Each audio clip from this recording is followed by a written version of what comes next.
ಆತ್ಮೀಯ ವೀಕ್ಷಕ ಬಂಧುಗಳಿಗೆ ನನ್ನ ಹೃದಯಪೂರ್ವಕ ನಮಸ್ಕಾರಗಳು. ಮರೆವುದೆಂತೂ ನಮ್ಮ ಸ್ವಾತಂತ್ರ್ಯ ಶಿಲ್ಪಿಯ ದಿವ್ಯ ದಿನದ ಈ ಶುಭ ಮುಹೂರ್ತದಲ್ಲಿ, ಮರೆವುದೆಂತೂ ಭುವನ ಗೌರವ ಮಹಾತ್ಮನಂ ಅಕ್ಟೋಬರ್ 2ರ ಈ ಶುಭ ಮುಂಜಾವಿನಲ್ಲಿ ಸರ್ವರಿಗೂ ರಾಷ್ಟ್ರಪಿತ ಮಹಾತ್ಮ ಗಾಂಧೀಜಿಯವರ 155ನೇ ಜಯಂತಿಯ ಶುಭಾಶಯಗಳು.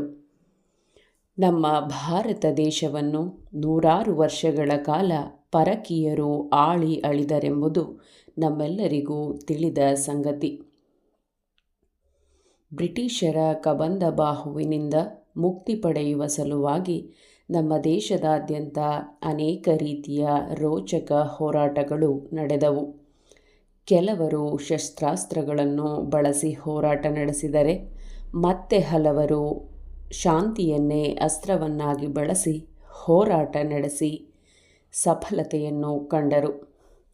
ಈ ಸುಸಂದರ್ಭದಲ್ಲಿ ಲಾಲ್ ಬಹದ್ದೂರ್ ಶಾಸ್ತ್ರಿ, ಮಹಾತ್ಮ ಗಾಂಧೀಜಿ, ಸರ್ದಾರ್ ವಲ್ಲಭಭಾಯಿ ಪಟೇಲ್, ವಿನಾಯಕ ದಾಮೋದರ ಸಾವರ್ಕರ್, ಮದನ್ ಮೋಹನ್ ಮಾಳವೀಯ, ಚಂದ್ರಶೇಖರ ಆಜಾದ್, ಕಿತ್ತೂರ ರಾಣಿ ಚೆನ್ನಮ್ಮ, ಝಾನ್ಸಿ ರಾಣಿ ಲಕ್ಷ್ಮೀಬಾಯಿ ಮತ್ತಿತರ ಅಪ್ರತಿಮ ಸ್ವಾತಂತ್ರ್ಯ ಹೋರಾಟಗಾರರನ್ನು ಸ್ಮರಿಸುತ್ತಾ, ಮಹಾತ್ಮ ಗಾಂಧೀಜಿಯವರನ್ನು ಕುರಿತು ಇದೀಗ ಸಂಕ್ಷಿಪ್ತ ಮಾಹಿತಿಯನ್ನು ತಮ್ಮೊಡನೆ ಹಂಚಿಕೊಳ್ಳಲು ಹರ್ಷವನ್ನು ವ್ಯಕ್ತಪಡಿಸುತ್ತೇನೆ. ಮಹಾತ್ಮ ಗಾಂಧೀಜಿಯವರು 1869 ಅಕ್ಟೋಬರ್ 2ರಂದು ಗುಜರಾತಿನ ಪೋರಬಂದರಿನಲ್ಲಿ ಜನಿಸಿದರು. ತಂದೆ ಕರಮಚಂದ ಗಾಂಧಿ ಮತ್ತು ತಾಯಿ ಪುತಲಿಬಾಯಿ. ಮಹಾತ್ಮ ಗಾಂಧೀಜಿಯವರ ಪೂರ್ಣ ಹೆಸರು ಮೋಹನದಾಸ ಕರಮಚಂದ ಗಾಂಧಿ. ಇವರನ್ನು ಜನರು ಪ್ರೀತಿಯಿಂದ ಬಾಪೂಜಿ ಎಂದು ಸಂಬೋಧಿಸುತ್ತಿದ್ದರು. ಮಹಾತ್ಮ ಗಾಂಧೀಜಿಯವರು ರಾಜ್ಕೋಟದಲ್ಲಿ ತಮ್ಮ ಪ್ರಾಥಮಿಕ ಶಿಕ್ಷಣ ಮುಗಿಸಿದ ನಂತರ 13ನೆಯ ವಯಸ್ಸಿನಲ್ಲಿ ಕಸ್ತೂರಬಾರವರನ್ನು ವಿವಾಹವಾದರು.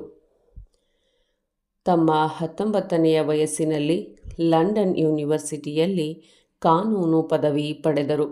1893ರಲ್ಲಿ ವಕೀಲ ವೃತ್ತಿ ಆರಂಭಿಸಿದರಾದರೂ ವೃತ್ತಿಯಲ್ಲಿ ಯಶಸ್ಸು ಲಭಿಸಲಿಲ್ಲ.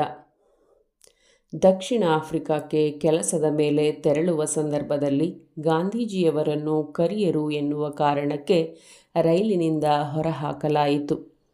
ಇದರಿಂದ ಬೇಸರಗೊಂಡ ಗಾಂಧೀಜಿಯವರು ಬ್ರಿಟಿಷರ ವರ್ಣಭೇದ ನೀತಿಯನ್ನು ವಿರೋಧಿಸಿ ಚಳುವಳಿ ಆರಂಭಿಸಿದರು.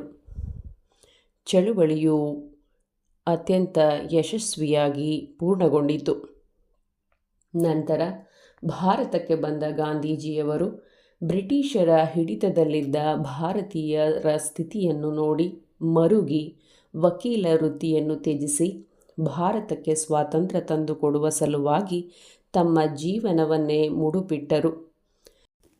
1922ರ ಅವಧಿಯಲ್ಲಿ ಅಸಹಕಾರ ಚಳುವಳಿ, 1930ರಲ್ಲಿ ಉಪ್ಪಿನ ಸತ್ಯಾಗ್ರಹ, 1942ರಲ್ಲಿ ಕ್ವಿಟ್ ಇಂಡಿಯಾ ಚಳುವಳಿ, ಹೀಗೆ ಇನ್ನೂ ಅನೇಕ ಹೋರಾಟಗಳನ್ನು ನಡೆಸಿ 1947ರ ಆಗಸ್ಟ್ 15ರಂದು ಭಾರತವನ್ನು ಸ್ವತಂತ್ರಗೊಳಿಸಿದರು. ಗ್ರಾಮ ರಾಜ್ಯದ ಪರಿಕಲ್ಪನೆಯನ್ನು ಹೊಂದಿದ್ದ ಗಾಂಧೀಜಿಯವರು ಗ್ರಾಮಗಳು ಅಭಿವೃದ್ಧಿ ಹೊಂದದೆ ದೇಶದ ಅಭಿವೃದ್ಧಿ ಸಾಧ್ಯವಿಲ್ಲ ಎಂಬುದನ್ನು ಪ್ರಬಲವಾಗಿ ನಂಬಿದ್ದರು. ಶ್ರಮದಾನಕ್ಕೆ, ಶುಚಿತ್ವಕ್ಕೆ ಅಪಾರ ಒತ್ತು ಕೊಡುತ್ತಿದ್ದರು. ಶಾಂತಿ ಮತ್ತು ಶಿಸ್ತು ಇವರ ಮೂಲ ಮಂತ್ರವಾಗಿತ್ತು. ಹೀಗೆ ದಿವ್ಯವಾದ ಹೋರಾಟವನ್ನು ನೀಡಿ ಭಾರತವನ್ನು ಪರಕೀಯರ ದಾಸ್ಯದಿಂದ ಮುಕ್ತಗೊಳಿಸಿದ ಮಹಾತ್ಮನನ್ನು 1948 ಜನವರಿ 30ರಂದು ನಾಥೂರಾಮ್ ಗೂಡ್ಸೆ ಎಂಬಾತ ಗುಂಡಿಕ್ಕಿ ಕೊಂದನು. ಮಹಾತ್ಮ ಗಾಂಧೀಜಿಯವರು ನಮ್ಮನ್ನಗಲಿದ ದಿನವಾದ ಜನವರಿ 30ನ್ನು ಹುತಾತ್ಮರ ದಿನವೆಂದು ಆಚರಿಸಲಾಗುತ್ತಿದೆ. ಜೊತೆಗೆ ಗಾಂಧೀಜಿಯವರ ಅಹಿಂಸಾತ್ಮಕ ಸಂದೇಶವನ್ನು ಜಗತ್ತಿಗೆ ಸಾರುವ ದೃಷ್ಟಿಯಿಂದ ವಿಶ್ವಸಂಸ್ಥೆಯು 2007ರಲ್ಲಿ ಅಕ್ಟೋಬರ್ 2ನ್ನು ಅಂತಾರಾಷ್ಟ್ರೀಯ ಅಹಿಂಸಾ ದಿನವನ್ನಾಗಿ ಆಚರಿಸುವಂತೆ ಘೋಷಿಸಿದೆ.